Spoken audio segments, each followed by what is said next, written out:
So a narcissist is someone with a disordered personality. They have multiple layers of protective self that they have created over time to create this person, this persona of who they are. Mm, And so when you first meet them in the beginning, this is why it is so difficult and so challenging to know if someone is a narcissist that you are going on a date with, because they put on their best self yeah. and then they become whomever you want them to become. Hello and welcome to Beyond Diagnosis, a podcast to raise your awareness, decisions, and voice for alternative practices so you can take back control of your health. I'm Rita De Michele, your host, a mindset and empowerment coach, and the founder of the Onus platform. Join me each week so you can create the health of your dreams. In today's storytelling episode, you'll meet a woman who is now thriving after narcissistic abuse. Stephany Ann shares her story of domestic violence and relationship trauma to breaking free and now living vibrantly. Stay with us to hear how she turned her past struggles into a life filled with joy and empowerment. Wow, welcome to the show, Stephany. Thank you so much for having me on your show today. Oh, it's a pleasure. Wow, narcissistic abuse, domestic violence. Ever since, well, it's always been a big issue. If you read the reports on the news, etc., after COVID and during COVID, it was soaring. I really hope that this story helps so many women who have found themselves in a position like yourself. And one of the biggest misconceptions around abuse is that people believe that you could have just walked away, or that there's a type who tends to attract these types of relationships. Yet you are an attorney, you were the recipient of the Governor's Award for Advocacy for Survivors of Domestic Abuse, and an international best-selling author. So if we were going to think of a type, you certainly don't tick that box. What happened? Tell us your story, please. Yeah, well, I found myself on the floor of my sister's bathroom, just tears streaming down my cheeks, crying out to God, like, why me? What did I do wrong? Why me? I'm a good mother. I was a good wife. I'm a good person. I've done everything right. Why me? Yet in that moment, I could not see past the pain and suffering that had engulfed my life for almost 20 years. I and then all the stuff that happened just in the past, 5 years. Um, I was married to two psychologically and emotionally abusive men. I had a baby born with a very rare genetic disorder. I lost a house in a house fire. I lost a house in a hurricane. I had an ex-husband's ex-wife die of COVID, and all of a sudden I had six little boys under the age of 14. And it's like, Wow. why me? Like, what I do wrong? Why do I keep attracting these men in my life? And and in that moment as well, I'd lost my eyesight. And so I was blind. I was blind for about 2 months. And and in that moment, I felt the divine was saying to me, Stephany, you are not seeing your story through the right lens. You are not seeing. You have been blinded. You have been asleep. And for me, that shift came when I decided to let go of that victim story that I had held on to for so many years. And, when we're stuck in this victim story and this victim mindset, you can't see the lessons. And when you can't see the lessons, you don't know how to break those patterns and to end these cycles in your life. Mm, And you just stay in this victim mode of why me? mm. And for me, that shift came when I let go of the why me and I said, what is for me? What is the for me in all of this? How can I be the star of my story instead of this supporting actress? Because it's our story, right? It's our life. We should be the main person. We should be the star. Yet in my story, my two abusive ex-husbands were the stars of my story. And I was this background B character in my own story. Wow, that is super powerful. Like we've just started this story and I'm like, oh my God, that is so powerful already.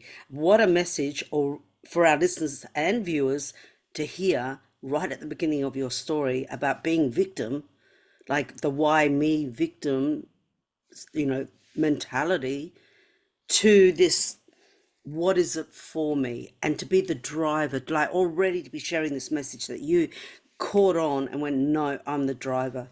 Wow, I really want to hear more. Yeah. So, here I am. I'm a mom, I'm a wife.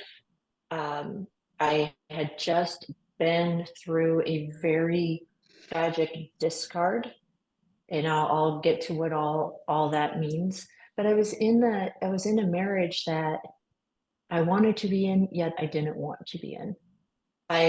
In the beginning, it was wonderful, it was perfect, it was everything I could have imagined. Yet when the mask came off and he presented his true self, it was like this isn't what I signed up for, but now we're already too deep, we're already too invested in this. And so, okay, well, let's just try to make it work.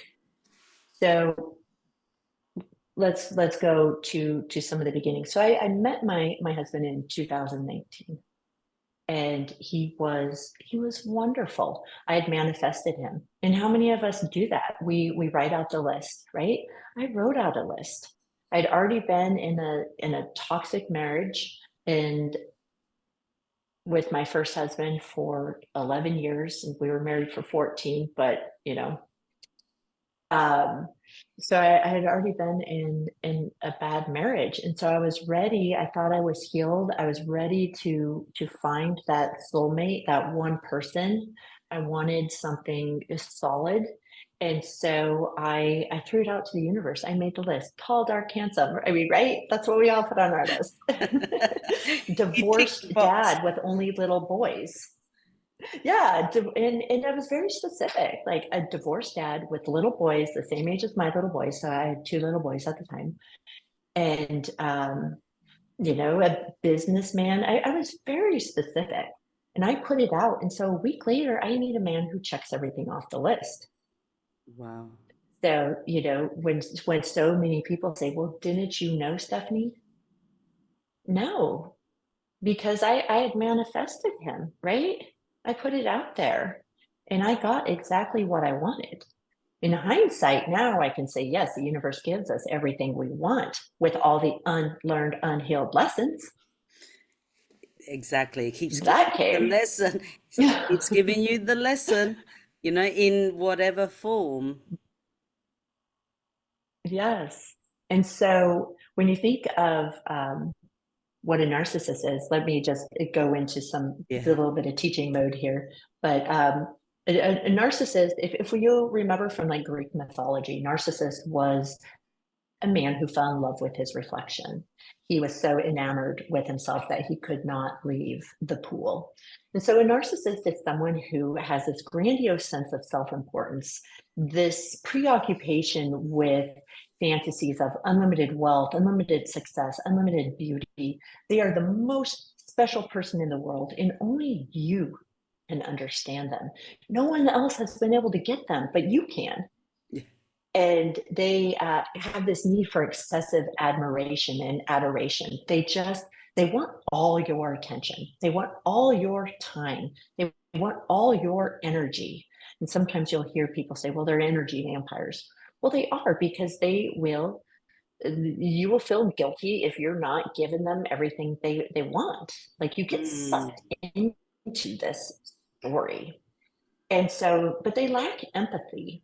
And so, most people, we can empathize with someone. And empathy means that we can step into the shoes of the person and we can have compassion for that person in that situation. And a typical person can do that. Narcissists can't. Now, they can have this false empathy. They can be empathetic for a time or a moment to get what they need. But these are people who use people to get what they want. And they will use anyone to get whatever they want and whatever they need. They're arrogant. They are envious of everyone. They're so entitled. Mm. And, you have to have these traits. And so sometimes I explain it as a cake. You have to have a certain amount of ingredients make up a cake, right? And baking is an exact science. If I were to remove some of the ingredients from the cake, it would no longer be a cake. Similarly, with a narcissist, you have to have this combination of traits that make up a narcissist. Mm. If you were to remove some of the traits, they would no longer be a narcissist, right? So Mm. they must have the combination of traits. Otherwise, they're just a Cliff Bar or a bran muffin or something else. They're Granola. not. They're not a cake. They're granola. They're not a cake. And um, so that is a narcissist. The myth is that they come across as very secure, um, very much that they have this healthy ego, but really they have the most fragile ego. They have the most fragile self-esteem. Anything that you could say to them that would cause a blow to their ego or their self-esteem. I mean, they are very fragile, broken people. So it is almost like they put on their best Sunday clothes and then they wait and they morph into that person that you are looking for, Yeah, if that makes sense. So this is absolutely. why it's very, very difficult to know in the beginning of the relationship if you are dealing with a narcissist, because they mirror your values, they mirror your hobbies, they mirror all the wonderful things about you. They mirror that. And so when you hear them say, "You are my soulmate," well, yes. How could they not be my soulmate? They're mirroring me. Mm. So in the beginning, my relationship with my first husband, it was exactly like that. He was wonderful. He was kind. Yeah, he was charming. And narcissists are charming. So, red flag number one, look out for the charm. And I tell people, in law, we have this legal phrase, caveat emptor, buyer beware. Uh, if it's too good to be true, it is probably too good to be true. And so that's the first phase of the cycle, is the idealization. This is where they are charming. They are wonderful. They mirror you. And so for me, we met online and I thought I was playing it very safe. I'm like, okay, well, maybe if we meet online and we spend a couple months just talking and getting to know each other, I will be protected. Well, how do you know someone is a narcissist or a toxic person when you are just talking online and you don't see them interact in everyday activity? They can be whomever they want to be online.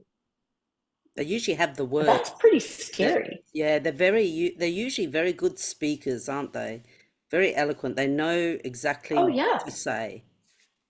They know what to say and they know how to make you feel comfortable, how to bring your walls down so that they can really get to know you.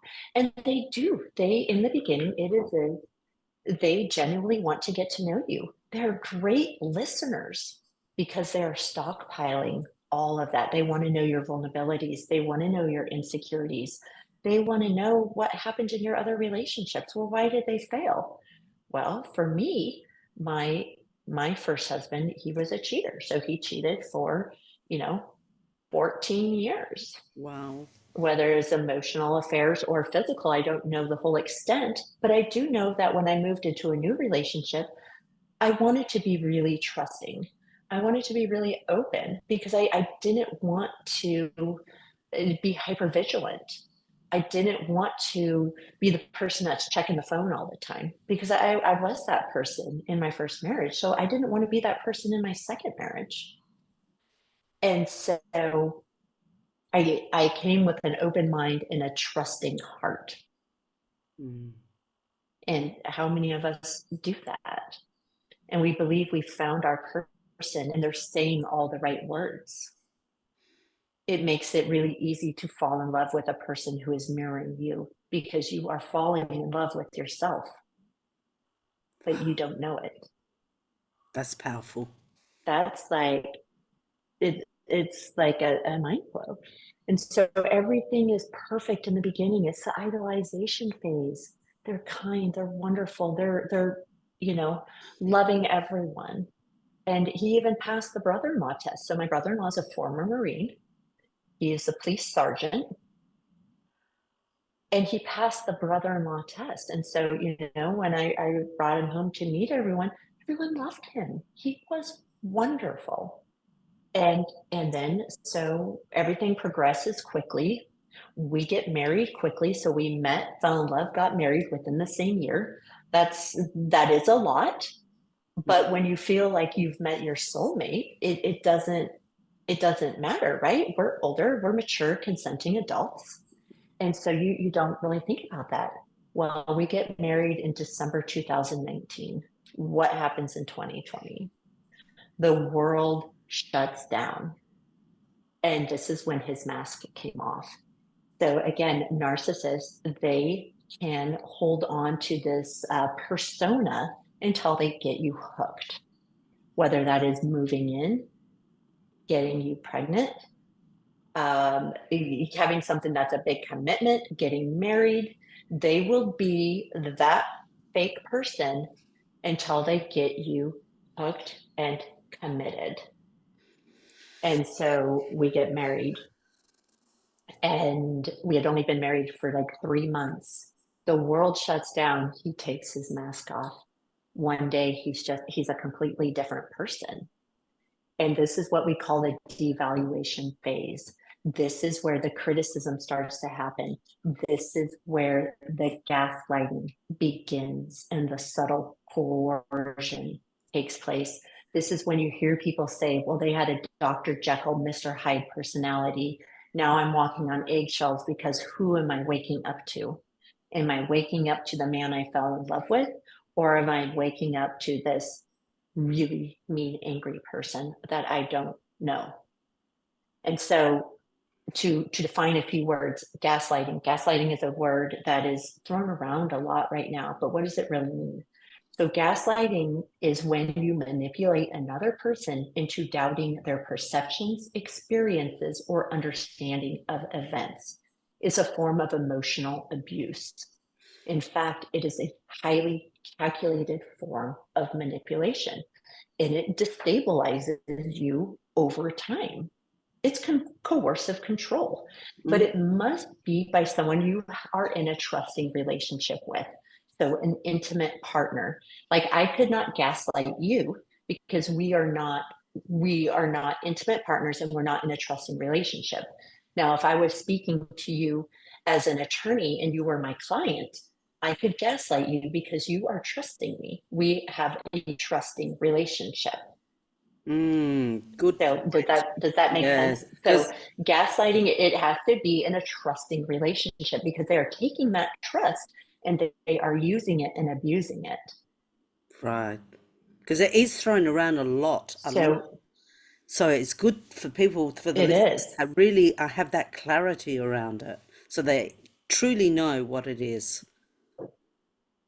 Yes. And so gaslighting helps the abuser avoid any blame or responsibility for their actions and their behavior.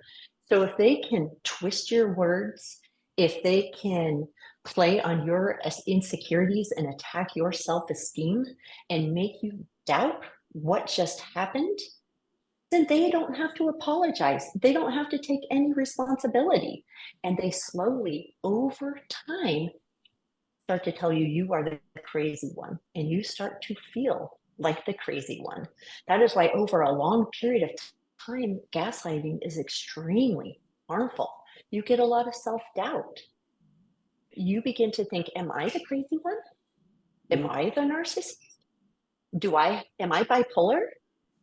yeah. Because it's just their behaviors and their actions are just chaotic and you can't make sense of them and they're constantly twisting your words. And so some common gaslighting phrases are um, you're always making stuff up. You're so sensitive. You take everything so personally, or I'm just speaking my truth. It's not my fault if you can't handle the truth. I'm just speaking my truth. And so, it just keeps the victim dependent on them for reality. Because again, like narcissistic abuse, it's domestic violence. It is power and control, Mm, right? So if they can gaslight you, they can control you. If they can condition you to live from a place of constantly reacting to their behavior, they have controlled your emotions. And so I always bring up the reaction versus response as well, because some of us were like, well, I mean, what's really the difference? You're reacting or responding. So here's the difference. This is just a little side story. So this came to me just a couple weeks ago. I had two little poodles who died. They both died at the same time, and they were sorry, buried was in my that poodle? in-laws' backyard. So Was that me, poodle? two poodles, Oh, two little poodles. dogs. The Yeah, audio wasn't great at that point, so poodle. poodles, two. Okay. Oh, okay. Yeah. So, me and my kids, we made this little grave and we put it in the backyard of my in-laws' house. And I was thinking the other day, I'm like, what if they died or sold the house? Would I ever be able to go back to the grave and just see my dogs? And so I was thinking, what if, say, you're at your house and someone comes to the door, they're knocking on the door. Oh my gosh, I grew up in this house. My childhood puppy is buried in your backyard. Can I go see him? Do you care if I go back in your backyard? And you being the empathetic person you are, you're like, oh my God, yeah, I am so sorry. Yeah, of course. Yeah, come anytime. Come see your dogs. Come in. And so then you give me this permission to go to your yard, but you've just reacted, right? You've reacted out of kindness, out of empathy, out of like, oh my gosh, I would want that too. And so now I go to your house and I'm bringing candles. I'm sitting out there. Now I'm bringing my friends and we're having a party and I'm just going every day to your house to see my dogs that are buried in your backyard. But you never set up any boundaries. You just said I could come. So here I am coming.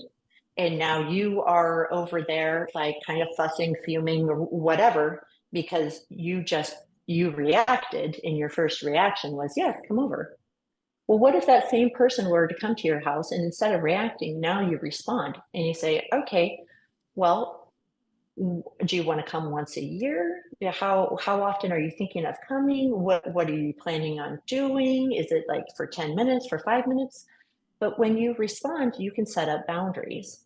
When you respond, you can be thoughtful about what's going to happen.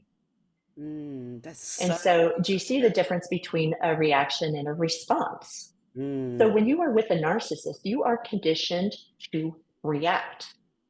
And when you react, we are all over the place. mm, Now we react to everything they do. And then when our reactions, we can even attach trauma to that. And that's, a trauma reaction. yeah. And so you see the difference? We stop responding. We live from a place of reaction. We're being gaslit. We're being manipulated. We're slowly being coerced. And our world is slowly changing, and we don't really realize it because it is so subtle. Mm. It's that going at you that little bit every single day, just chipping away at your self-esteem, at your knowing of who you are as a person. That it's not like there's that saying when an elephant steps on your foot, you go, wow, that hurt, and it was a one-time thing. But when the most annoying and the most Yes. aggravating thing is when the mosquito keeps buzzing around your ear, and it's there all the time, and it just keeps buzzing and buzzing, and that is when it drives you nuts. So it's not the one-time Yes. reaction, it's the constant chipping away that is so destructive. Wow. They say death by 1,000 cuts. And when Mm, you're in the middle of it, you you get a cut and you're like, oh, that's painful. It isn't until you walk away you can actually see that you've been slowly bleeding out this time for the thousands of cuts all over your body. But it's not until you walk away because you've been conditioned and become blind to all of it. And this isn't even all of it.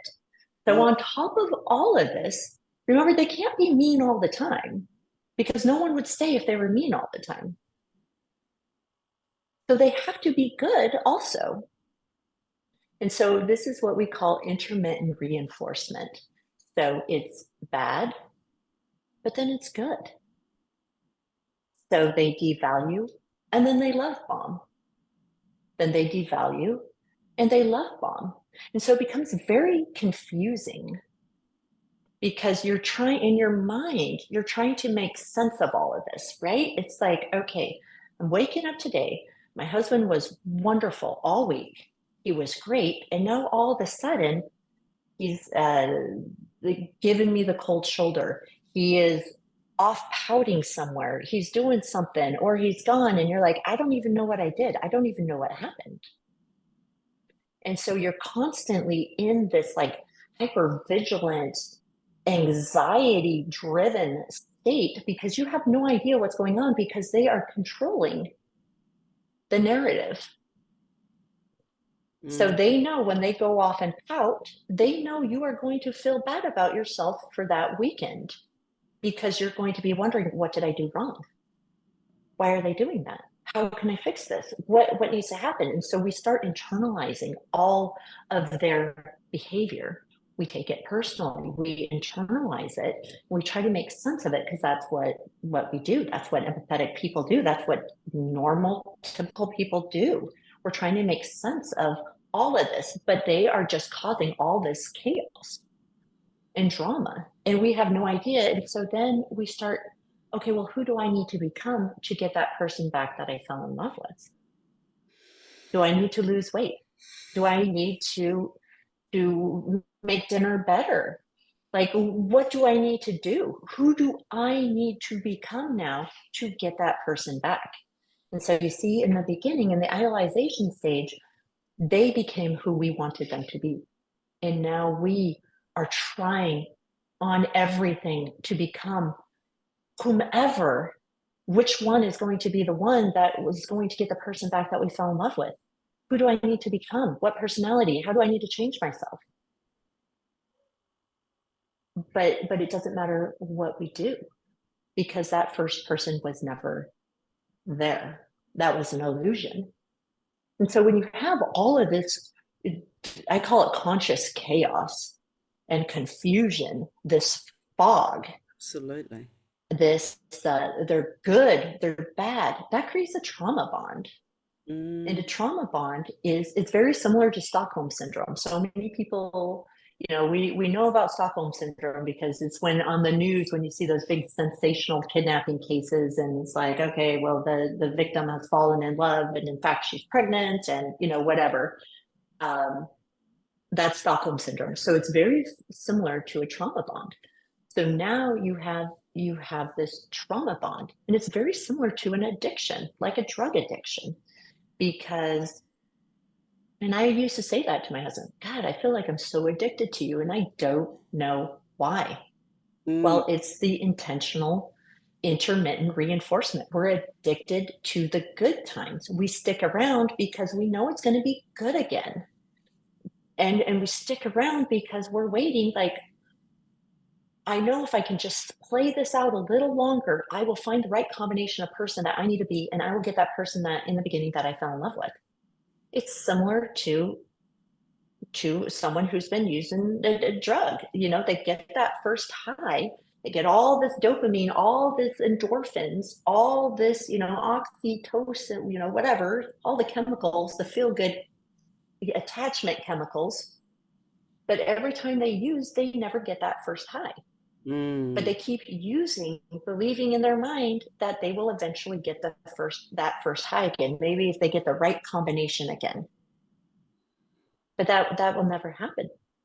Similarly, within a trauma bonded relationship, we're trying to do everything to get the person back that we fell in love with, but that person will never return because that person was an illusion, was never real. And you have that trauma bond. And so people remain stuck in these relationships. They're very hard to get out of once you get stuck in that cycle. And so it was the same with me.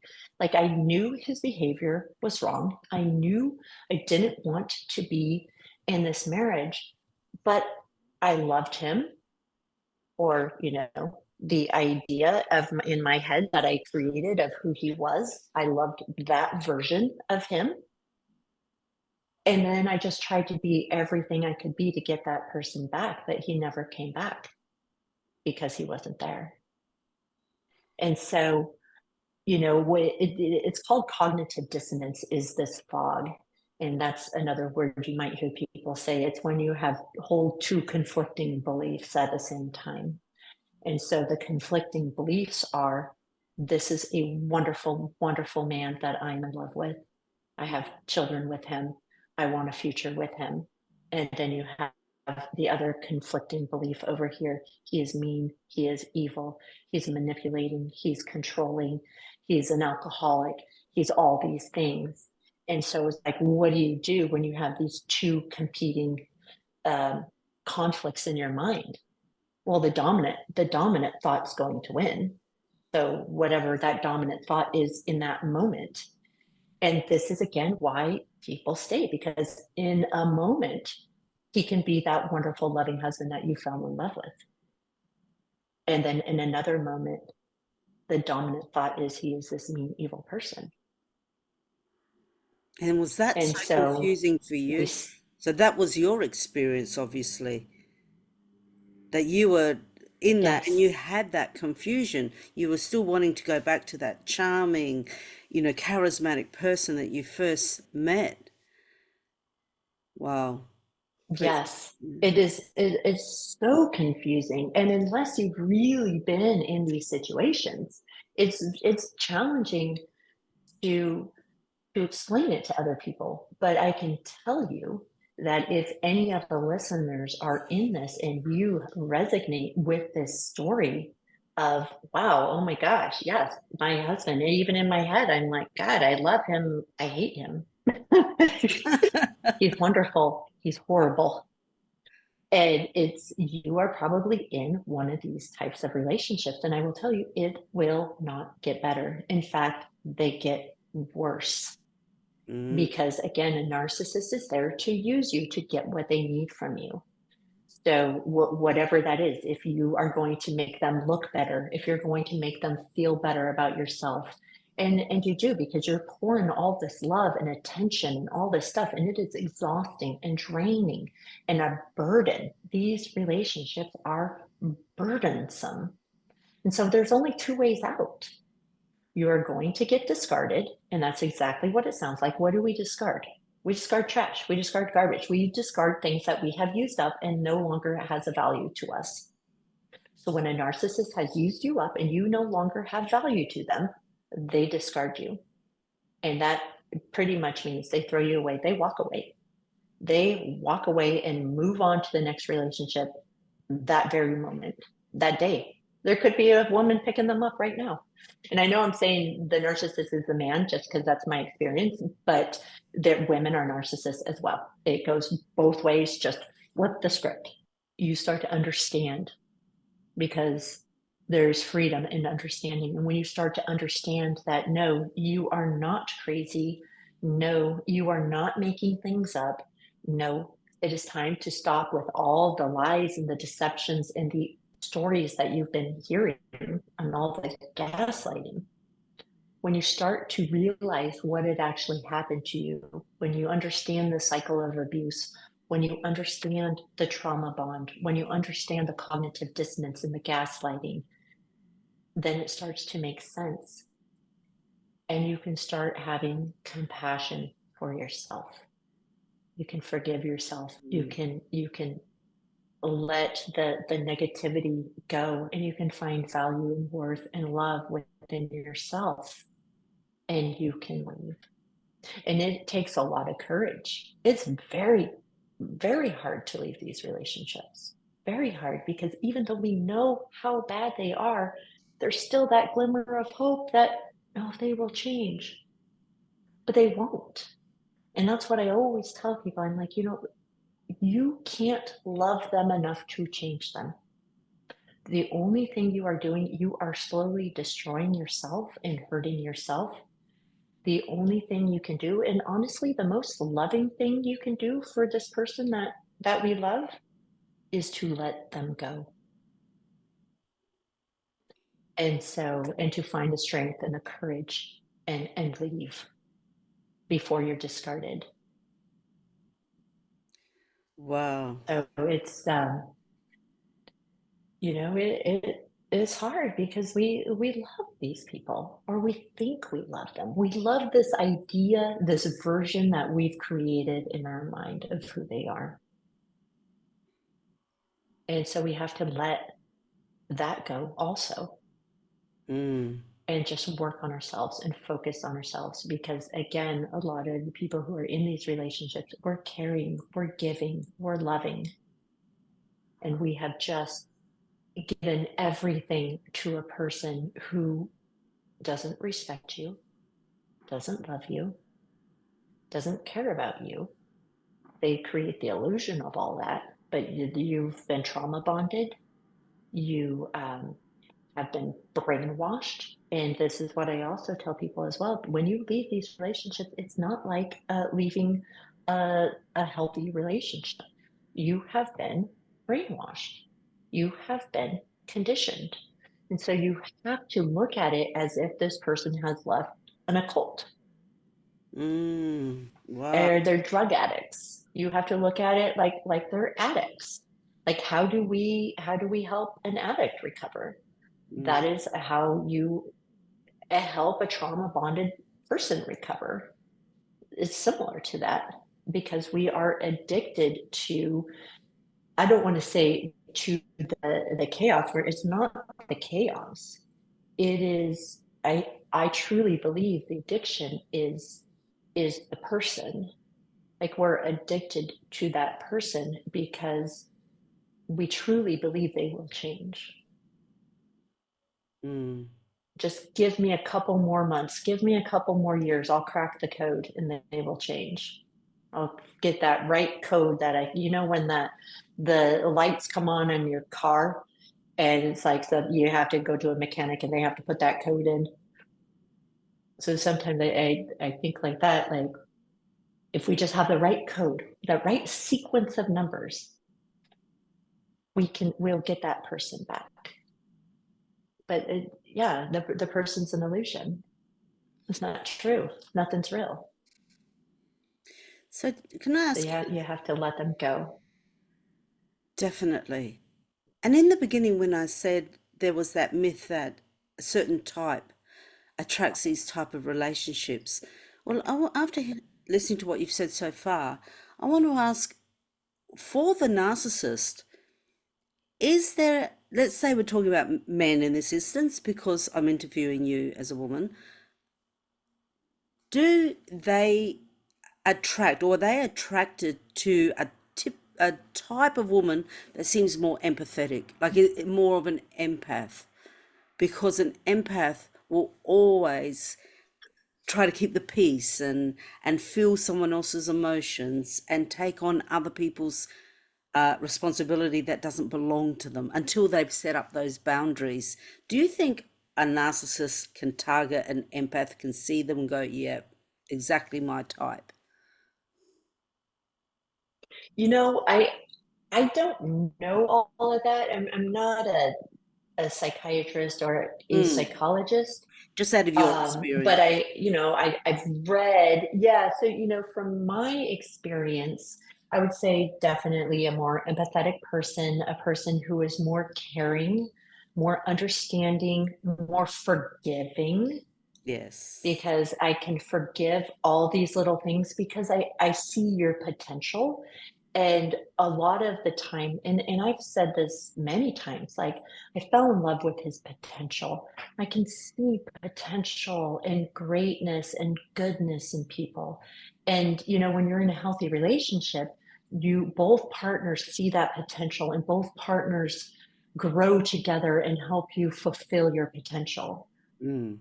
But within these narcissistic relationships, it's they don't want to fulfill their potential because they're this is what all they want. And so I think when you are more caring, more motherly, because again, they want to be fawned all over, they want to be taken care of, they want all your attention. um and so I would say yes, but on, like, from a From a personal experience, psychology yeah. point, yeah, just my own personal experience. But I also believe too, like, my second husband, I didn't know this until later on, but he was a victim, always the victim in everything.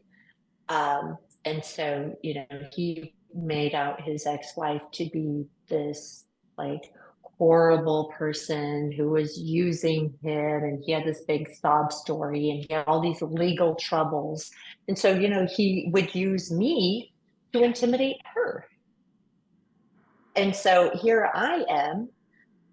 I don't know all the details, but I'm believing him and trusting him when he's saying certain things, and he has these legal issues, and this is stuff that I can work with to write these letters. But I didn't know that he was using me to traumatize her.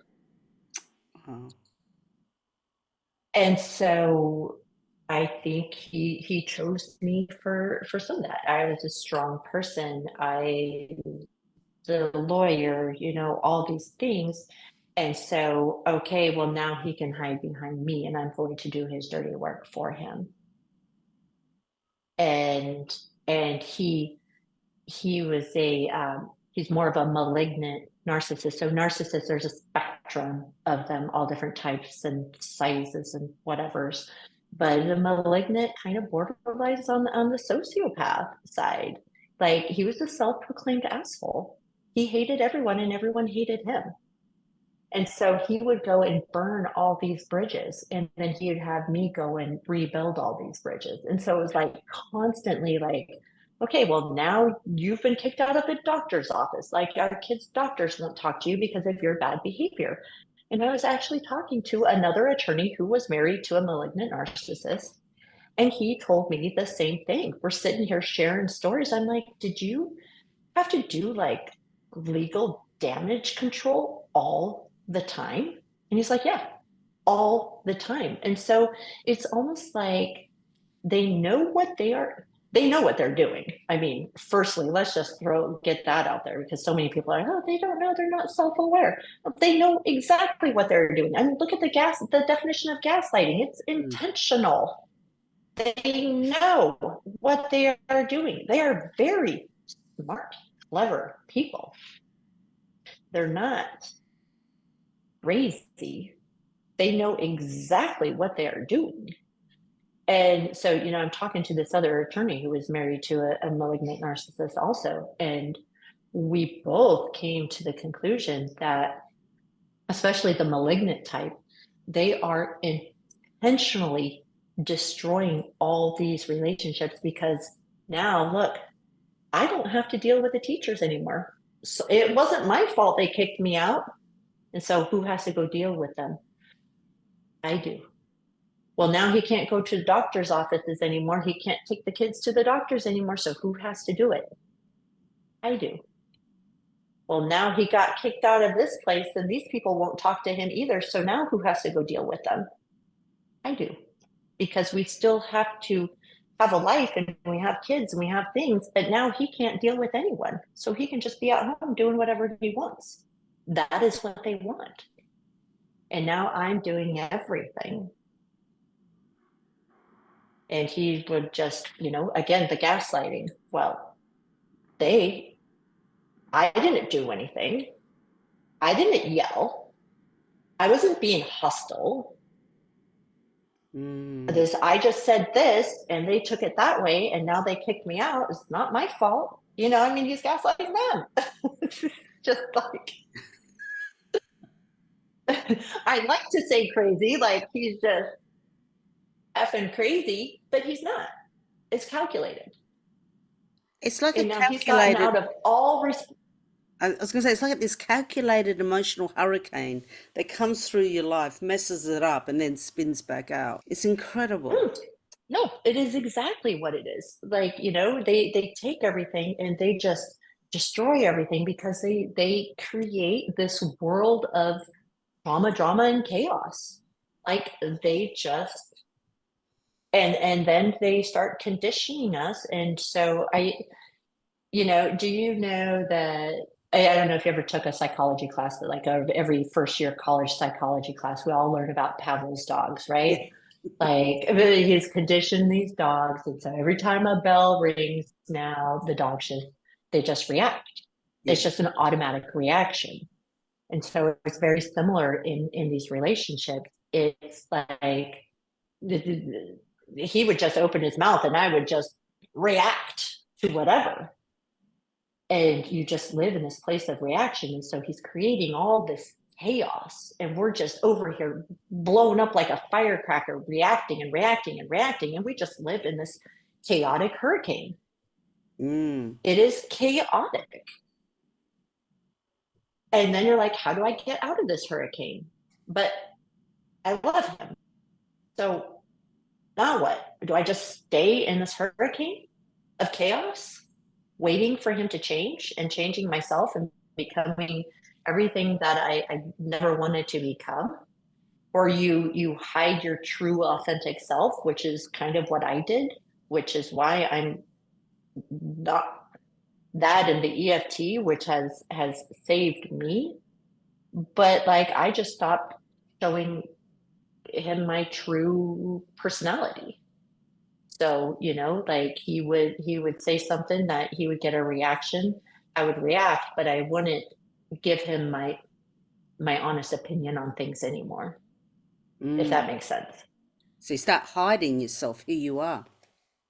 You hide you hide yourself in on the inside, but on the outside you're trying to become all these things, trying to figure out how to get that idealization Stage phase back. back, Yeah. the good Yeah. times. Yeah.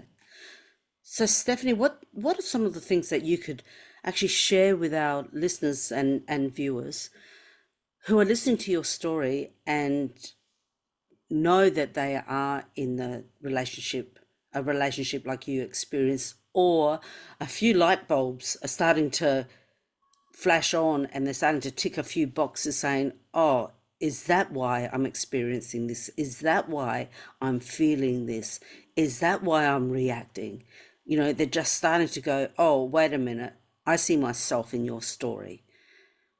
What are some of the things that you did to start helping yourself move out of this? Like, whilst you were in it, did you start setting up boundaries? How did you start protecting yourself?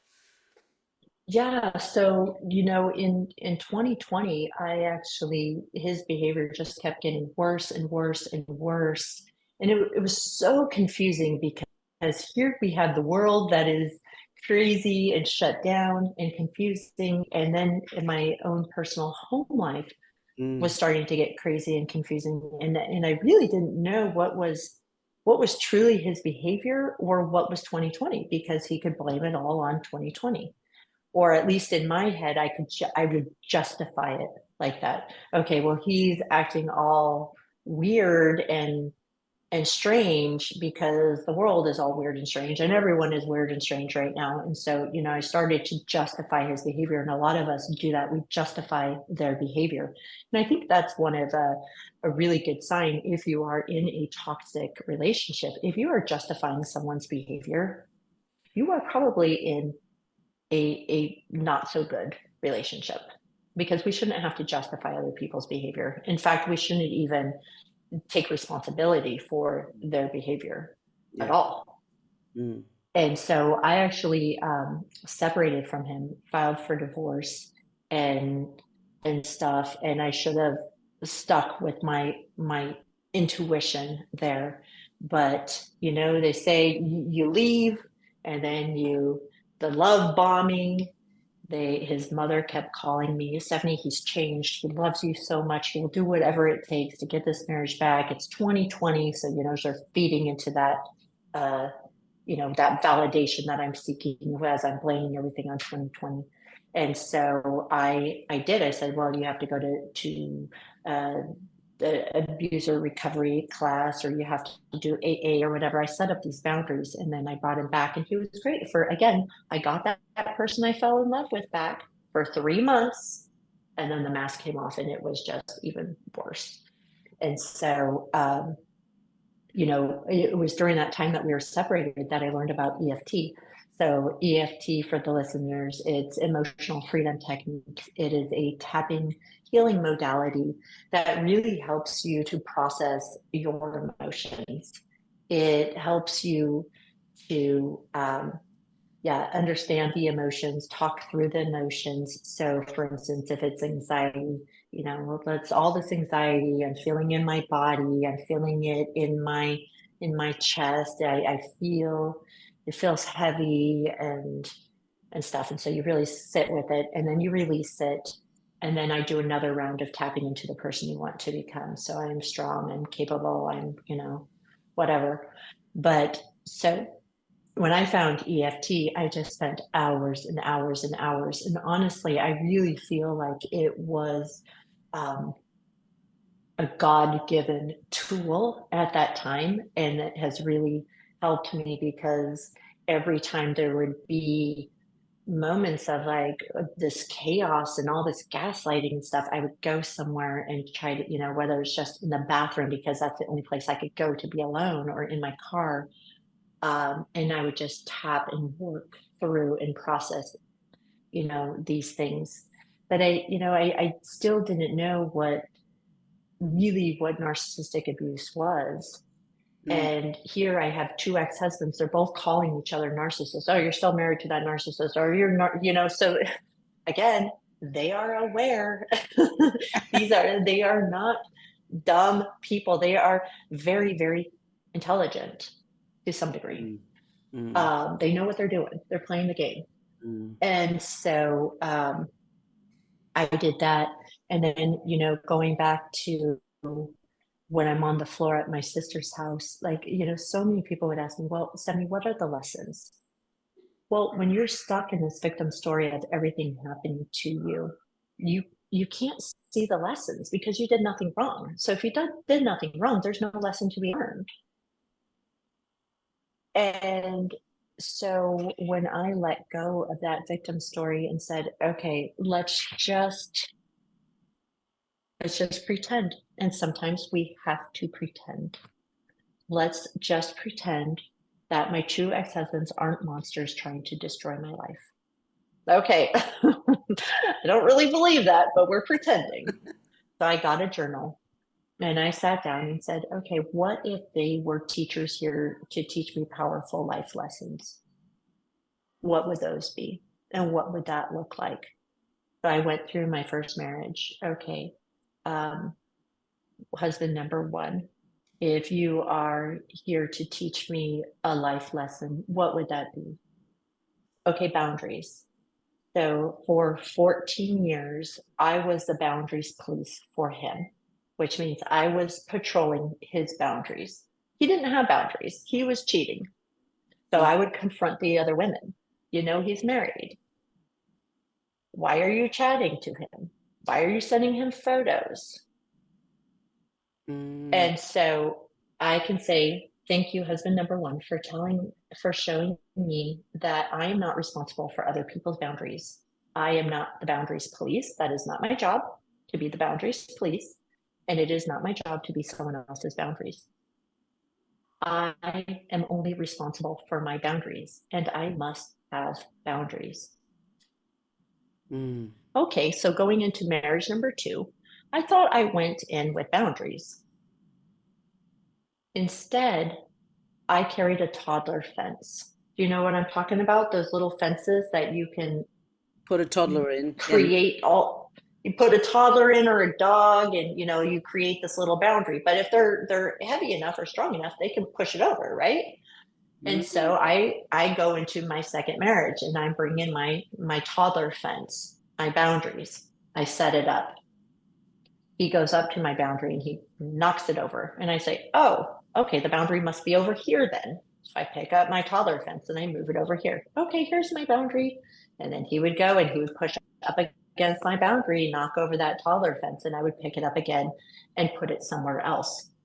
That's not a boundary. You might as well not have any boundaries. A toddler fence is not boundaries. A boundary is something that is securely planted. And when someone pushes up against it, it does not knock over, it doesn't fall over. So mm. I can say, thank you, husband number two.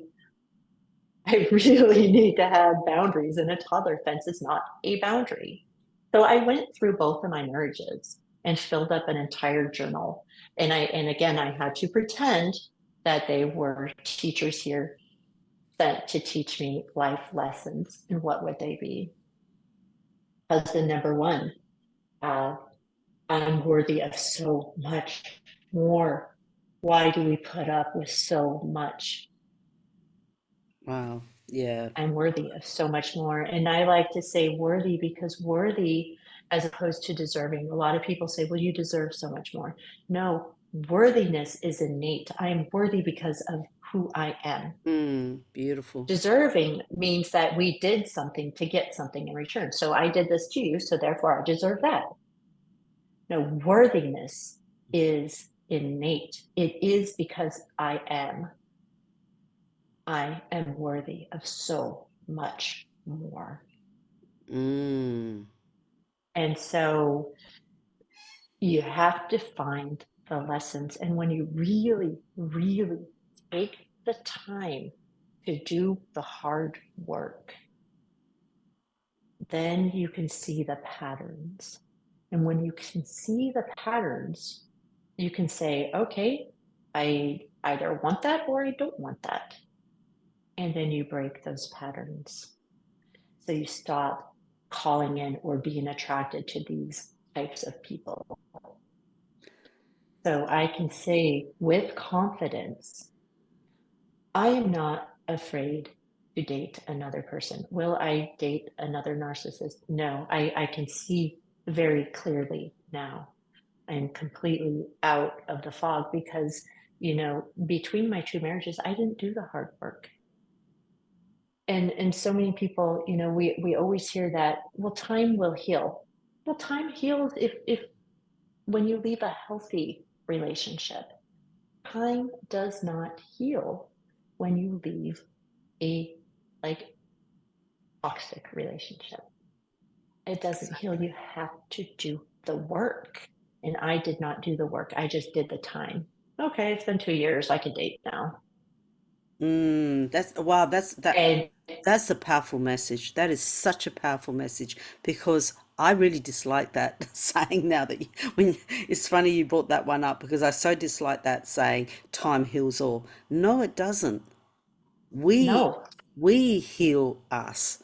Time doesn't. Time yes, just makes it continue further into the exactly. future. What you need is what you've been Exactly. doing. Wow, what I love that. Yeah. And so, I mean, I correct people all the time with that as well, because it's like, no, you will be in the same place. And unfortunately and sadly, I talk to so many men and women who are still waiting for time to heal. it's been 5 years. Why am I like still thinking about this person? Why can't I get over this person? I'm like, because time does not heal. You have to go in and do the mindset work.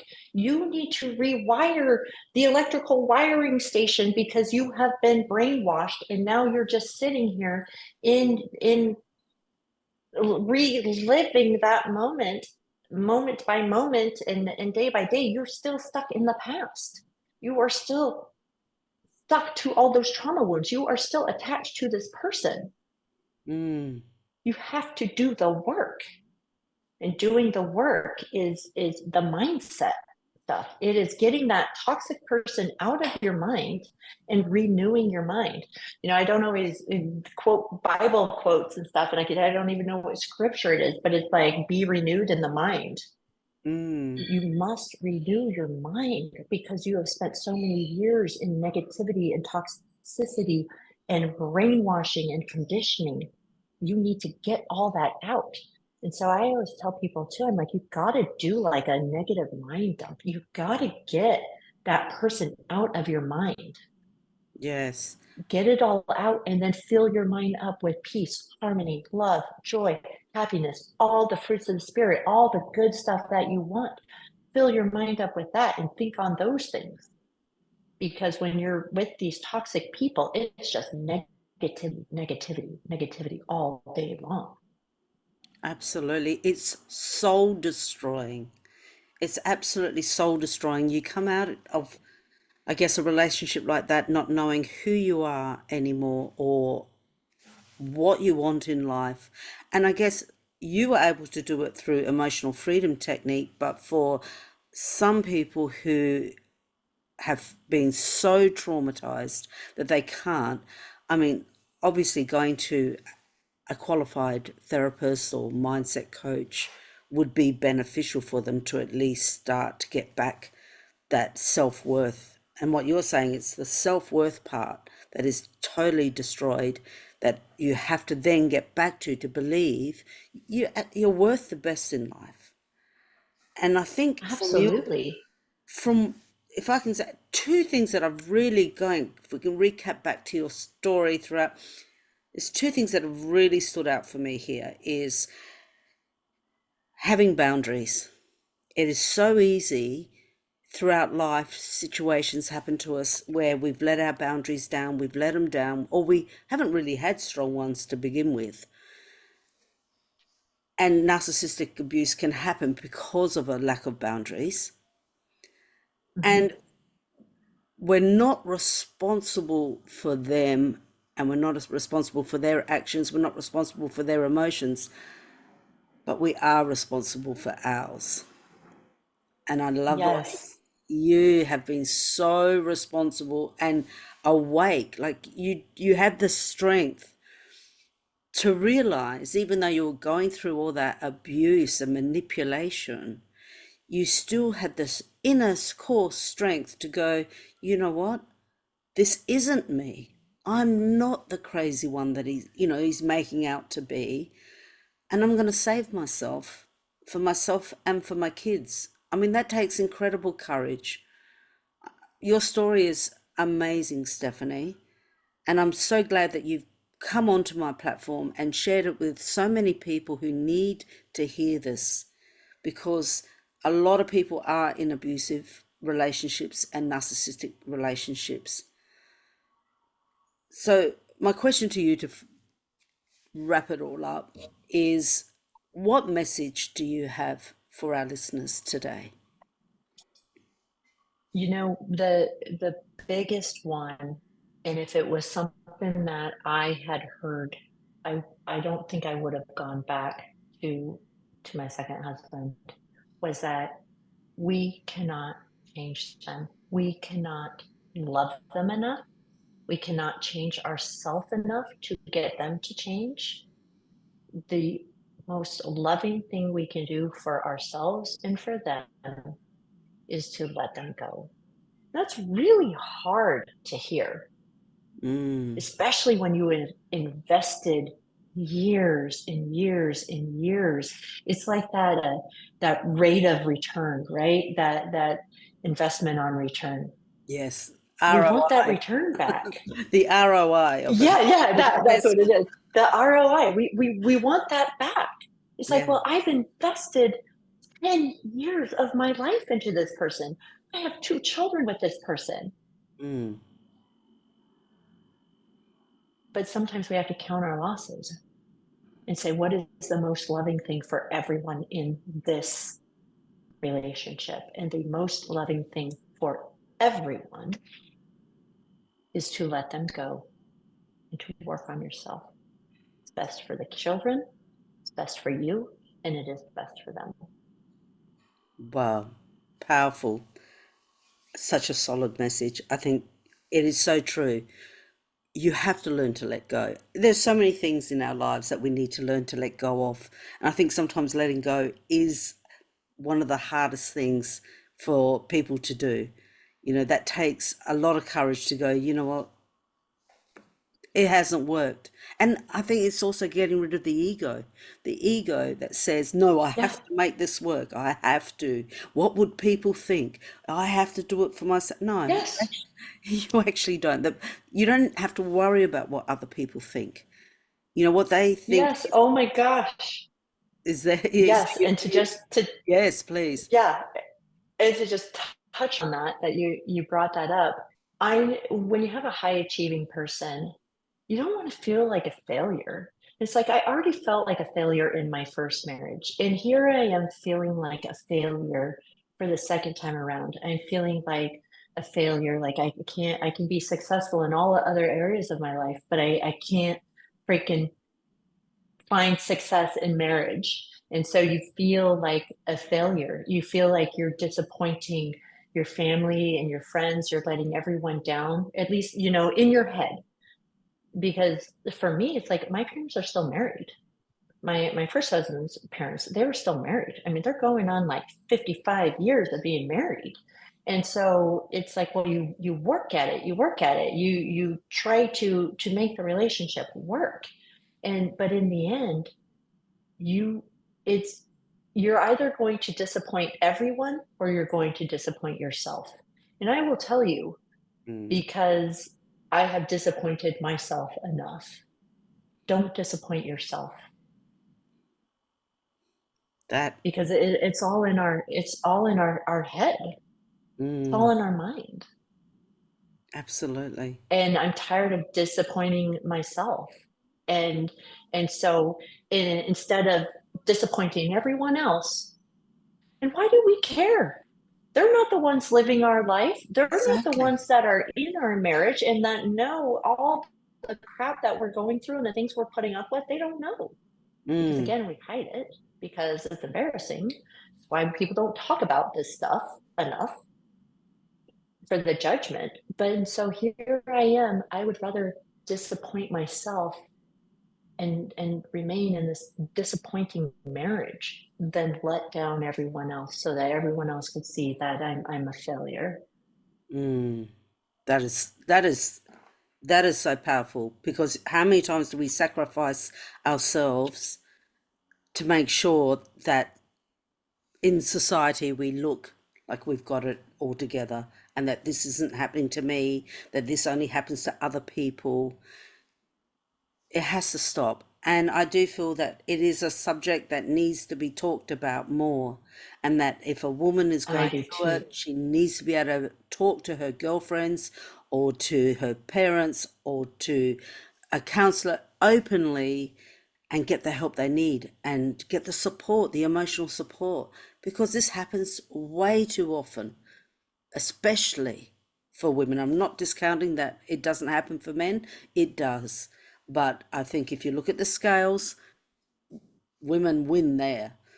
So Yeah. Stephany, it has been amazing having you on the show to share this story. And I really hope our listeners, anybody who is in this situation or feel that they most probably are and just woken up to it, that you have this episode on replay and just keep listening to it and realize that Stephany has come out from being abused emotionally to now thriving because she took responsibility for herself, took action.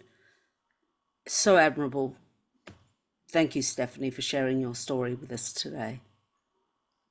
Thank you so much for having me on your show. It really is an honor, and it is my hope that people don't make all the mistakes that I made. Well, I think you've taught people a lot today, and I really hope that they do take your messages because it's been powerful. Thank you so much. It's been an honor having you and sharing your story. Thank you. Thank you. I would love to know, what was the biggest insight or aha moment you got from this interview? So you can now speak up, take action, and make informed decisions for your health. And if you like this episode, get instant access to your free ebook, Alternative Wisdom, Taking Back Control of Your Health, at life-onus.com.